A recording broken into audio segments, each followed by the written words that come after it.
Hello, hello! Comment vous allez bien?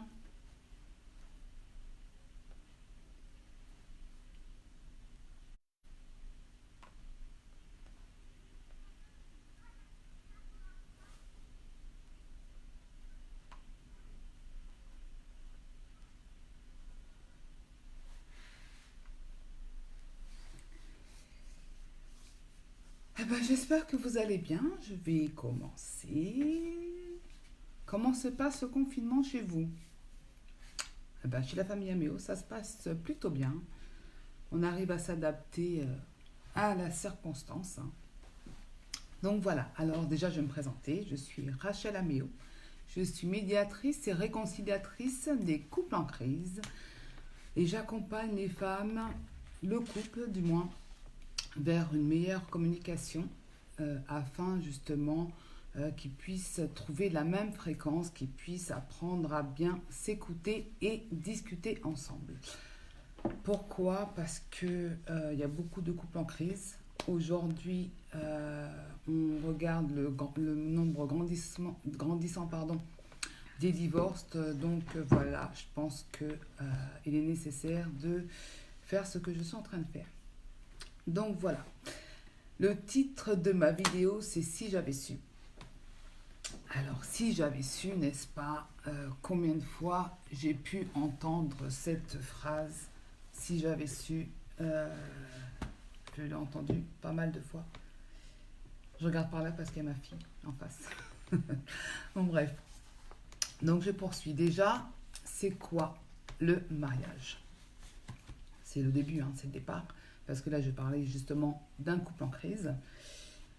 Et je vais parler de Kelly. Comme ça, je mets toutes les Kelly, toutes les femmes que j'ai au bout du fil, je les appelle Kelly. Comme ça, je garde la confidentialité. Donc, le mariage, c'est déjà un engagement.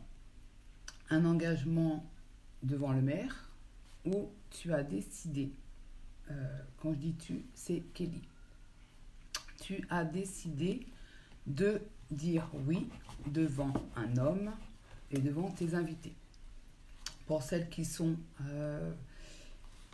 chrétiennes, elles le font également à la mairie parce que c'est un passage obligatoire et également elles décident, ce n'est pas une obligation, d'aller à l'église. Et là, elles le font justement devant Dieu, devant les hommes et devant les invités. Donc c'est un engagement. Tu t'es engagé à quoi?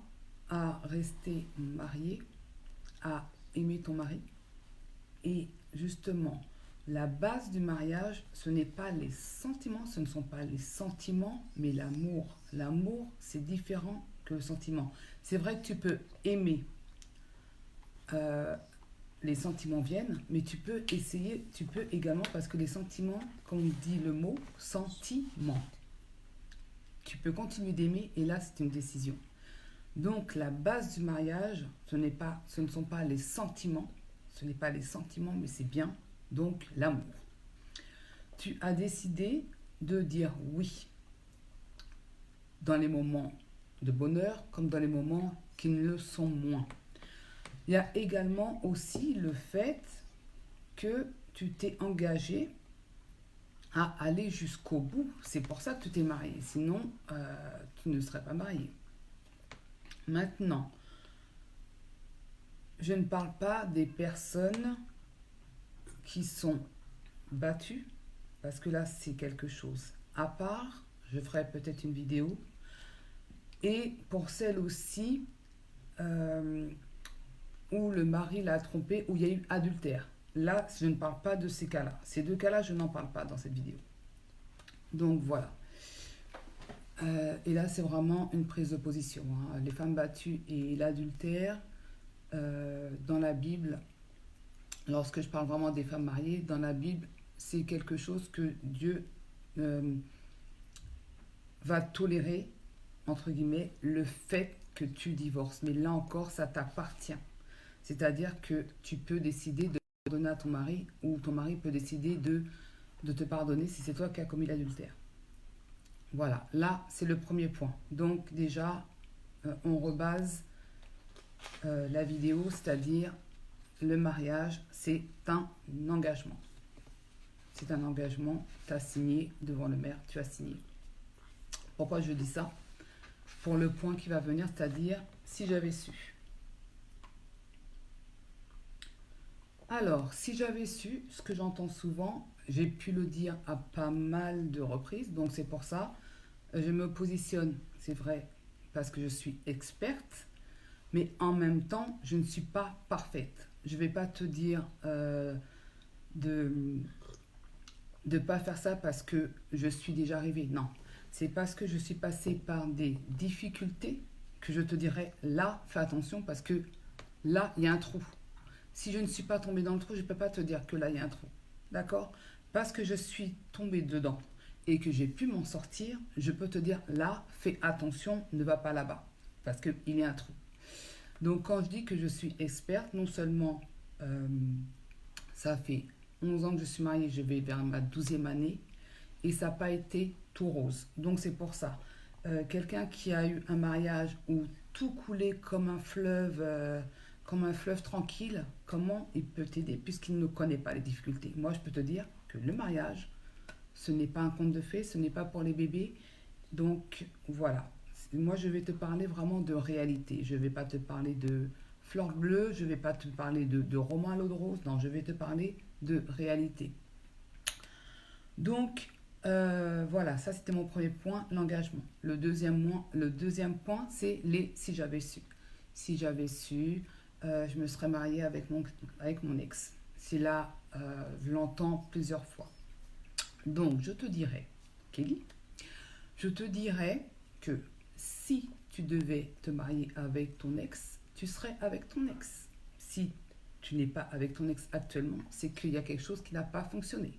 Donc, on va éviter ce genre de phrase. Ça ne sert à rien du tout. Ça te frustre plus qu'autre chose.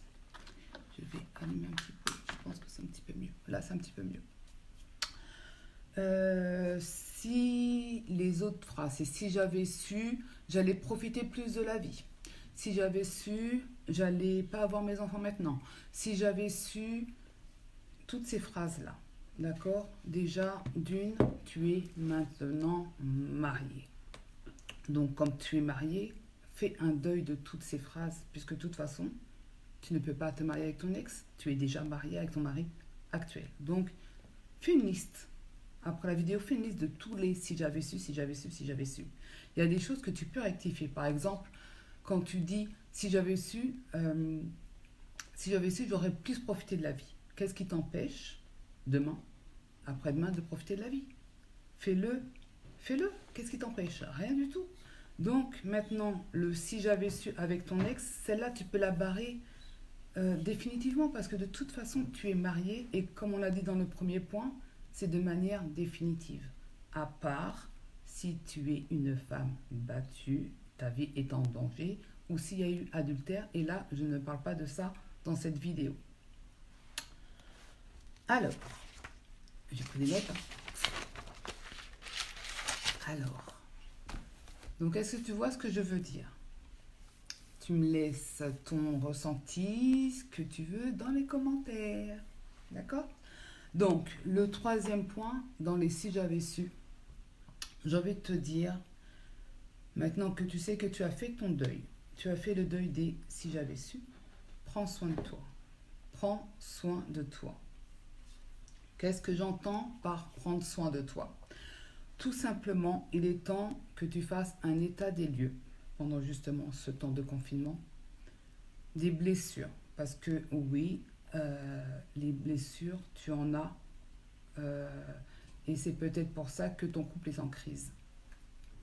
Est-ce qu'elles sont dues à des blessures du passé qui sont pas tout à fait réglées ou qui sont en cours? Mais vraiment, fais un point dessus parce que c'est important pour la suite, ça sera important pour le reste de ta vie de couple, d'accord? Est-ce que ces blessures sont liées à ton mariage? C'est-à-dire, est-ce que ton mari t'a blessé? Est-ce que ton mari t'a méprisé? Est-ce que ton mari n'a pas pris soin de toi? Tout cela, vraiment, prends le temps de les énumérer, d'accord? Et ensuite, tu travailles dessus, tu pardonnes, surtout pardonne, parce que voilà, ça sert à rien de vivre avec le passé, ça sert à rien de t'empêcher, parce que lorsque tu pardonnes pas, c'est toi qui te fais mal, la personne, elle a déjà oublié, ou peut-être que même la personne n'est même pas consciente qu'elle t'a blessé. Donc c'est pour cela, pardonne et avance. D'accord? Ça c'est le troisième point. Le premier point, on a dit, le mariage est un engagement. Non, oui.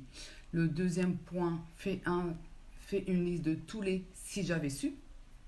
Et le troisième, c'est prends soin de toi. C'est-à-dire, tu prends ce temps de confinement ou même après, de toute façon, c'est toi. Tu dois prendre le temps pour toi maintenant. D'accord? Tu soignes tes blessures du passé ou celles causées par ton époux.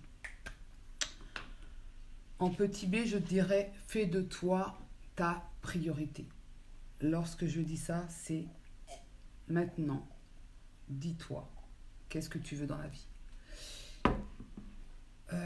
Tu l'as peut-être pas entendu, on t'a toujours dit, prends soin des autres, prends soin de ta famille, mais si tu n'es pas en bonne santé, si toi, quand je dis bonne santé, c'est émotionnel, physique, hein, d'accord? Si toi, tu n'es pas en bonne santé, comment tu peux aider ton prochain? Dans la parole de Dieu, parce que j'en prends souvent, je prends souvent la base, c'est la parole de Dieu, c'est aime ton prochain comme toi-même. Donc, comment tu peux aimer ton prochain si tu ne t'aimes pas? Et t'aimer, c'est vraiment prendre soin de toi, comme on l'a dit dans le point 2. Donc, prendre soin de toi, c'est ça aussi, c'est fais de toi ta priorité. Qu'est-ce que tu veux réellement? On a tendance à dire ce qu'on ne veut plus. C'est bizarre, hein, mais on a tendance à toujours se focaliser sur qu'est-ce que je ne veux plus. Mais non, pourquoi ne pas se focaliser sur ce que tu veux réellement maintenant, aujourd'hui? Focalise-toi sur ce qui fait ton bonheur. Qu'est-ce que tu veux réellement maintenant dans la vie? Et tu verras que toi-même, tu te sentiras mieux et autour de toi, les gens iront mieux. Pourquoi? Parce que la femme, c'est la base du foyer. La femme fait l'humeur du foyer. Regarde bien, lorsque tu avais ta maman, lorsque tu étais petite ou même plus tard, tu as bien vu que lorsque ta maman n'était pas en condition, elle était de mauvaise humeur, c'est tout le monde qui était de mauvaise humeur. Quand la femme est mal dans sa peau, c'est toute la maison qui va mal. Et le contraire est vrai. Lorsque la femme est heureuse, c'est toute la maison qui rayonne. C'est vraiment une réalité. Fais l'expérience, tu verras, les jours où tu es de bonne humeur, tu verras que c'est toute ta maison. Que ton mari accepte cette réalité ou pas, c'est une réalité. Donc, fais une liste également de tes besoins. Qu'est-ce que tu as besoin? Par exemple, est-ce que tu as besoin d'être aimé? Si tu te focalises sur la personne qui doit te donner de l'amour, je t'assure que tu vas être frustré. Maintenant, si tu dois être aimé, si c'est vraiment l'amour, le manque affectif, tu peux le combler d'une autre manière que par ton mari. Parce que imagine-toi, si ton mari est dans l'incapacité de t'aimer, comment tu vas faire? Tu vas être malheureuse toute ta vie? Je ne pense pas que tu es née pour être malheureuse. Sincèrement, de tout mon cœur, je ne pense pas. Maintenant, focalise-toi sur autre chose. Il y a beaucoup d'autres manières d'être heureuse, il y a beaucoup d'autres manières d'être aimée. Tu peux être aimé par tes enfants. Je ne dis pas que l'amour d'un enfant et l'amour du mari c'est pas la même chose, on est d'accord. Mais le sentiment d'être aimé, c'est super important puisque tu es faite d'émotions, tu es faite pour ça. Tu es faite pour être aimée. D'accord? Ensuite, dans le petit C du petit 3, c'est-à-dire prendre soin de toi, j'ai envie de te dire, engage-toi envers toi-même. Quand je dis engage-toi envers toi-même, c'est décide de faire de toi une meilleure version. C'est-à-dire, donne-toi à fond pour être la meilleure. Forme-toi. Apprends de nouvelles choses. Apprends à te faire de plus en plus belle. Mais pour toi, vraiment, engage-toi envers toi-même. C'est-à-dire, quand je te dis ça, par exemple, si tu dis, quel exemple je peux te donner? Tu as décidé d'aider ton mari, d'accord? Qu'il t'aide, qu'il ne t'aide pas, qui te méprise, qui te ne méprise pas, si toi, tu as décidé de l'aimer, ne dis-toi, tu ne le fais pas parce que lui le veut, mais parce que toi, tu as décidé de le faire. Et tu verras que ça change tout. Ça veut dire que toi-même, tu verras que tu prendras en assurance, tu prendras en qualité de vie parce que tu as décidé d'être la meilleure version de toi. Et quand tu as ce sentiment justement, quand tu fais les choses par rapport à ce que tu as dit que tu allais faire, tu verras que tu prends de l'assurance. Par exemple, je sais pas, tu as décidé, je sais pas, quel exemple je peux prendre de concret. Euh, Tu dois repasser. Voilà, tu dois repasser. Ton mari a des chemises à repasser, il doit aller au bureau. Il a au moins, tu repasses pour la semaine. Il a 7 chemises à repasser, d'accord? Tu viens juste de t'embrouiller avec lui. Il y a une grande crise parce que tu as décidé que tu allais repasser les chemises, qu'il y ait crise, qu'il boude, qu'il fasse quoi que ce soit. Toi, tu continues de faire le repassage, tu repasses et tu verras le résultat garanti. Je te promets que c'est un résultat garanti. Tu vas trouver de l'assurance, tu vas te sentir mieux et tu vas avoir ce sentiment d'accomplissement. Tu as fait ce que tu as dit, que ta bouche a dit. D'accord? Tu fais ce que tu as dit que tu allais faire. Peu importe les circonstances, qu'il vente, qu'il neige, tu fais ce que tu as dit que tu allais faire. Et ça, c'est un engagement, pas envers les autres, mais envers toi. Et c'est super important parce que tu ne peux pas dire pardon, que tu vas t'engager envers les autres si avec toi-même tu n'arrives pas à t'engager. C'est pas vrai. C'est pas vrai, il ne faut pas se mentir. Et le quatrième point, j'ai envie de te dire, et là je trouve que c'est le plus important pour moi, c'est-à-dire pour rétablir ton couple. Qu'est-ce que toi, tu peux mettre en œuvre pour avoir ce mariage que tu as tant voulu, ce mariage parfait, et j'ai envie de dire le mariage divin. Le mariage divin, comment je le qualifie? C'est celui qui est dans ton esprit. Ce que j'aime regarder parfois, je ne sais pas si tu le fais aussi, c'est les feuilletons sur M6 ou sur TF1, tu sais, justement les films à l'eau de rose. Ça, c'est le mariage qu'il y a dans ton esprit. Et tu sais pourquoi tu es frustré parfois? Parce que justement, le mariage qui est dans ton esprit n'est pas celui que tu vois dans le réel. Et c'est ça qui crée ta frustration. Et pourtant, le mariage qui est divin, il est possible. Mais par contre, tu dois faire des efforts. Et c'est ça qui coûte. C'est de mettre tout en œuvre afin d'avoir ce mariage qu'il y a dans ton esprit. C'est comme, tu sais, quand tu fais ton vision board en début d'année pour ton entreprise ou pour ta vie personnelle, il y a des images que tu mets. Eh bien, c'est exactement ça pour ton mariage. Tu as des images dans ton esprit, mais tu vois que la réalité, elle est différente. Qu'est-ce que tu peux mettre en œuvre? Qu'est-ce que tu décides de mettre en œuvre? Parce que c'est une décision. Pour que justement tu fasses de ce mariage divin une réalité. Je te laisse sur cette réflexion et je te dis vraiment bon courage. Je sais que c'est possible parce que j'y crois tout simplement. Et comme je l'ai dit dans des publications, je suis amoureuse de l'amour. C'est pour ça d'ailleurs que je fais ce que je fais, c'est que j'y crois. J'y crois pourtant, comme je te dis, hein, je ne suis pas la femme parfaite, je n'ai pas le mariage parfait, mais cependant, je crois encore à l'amour.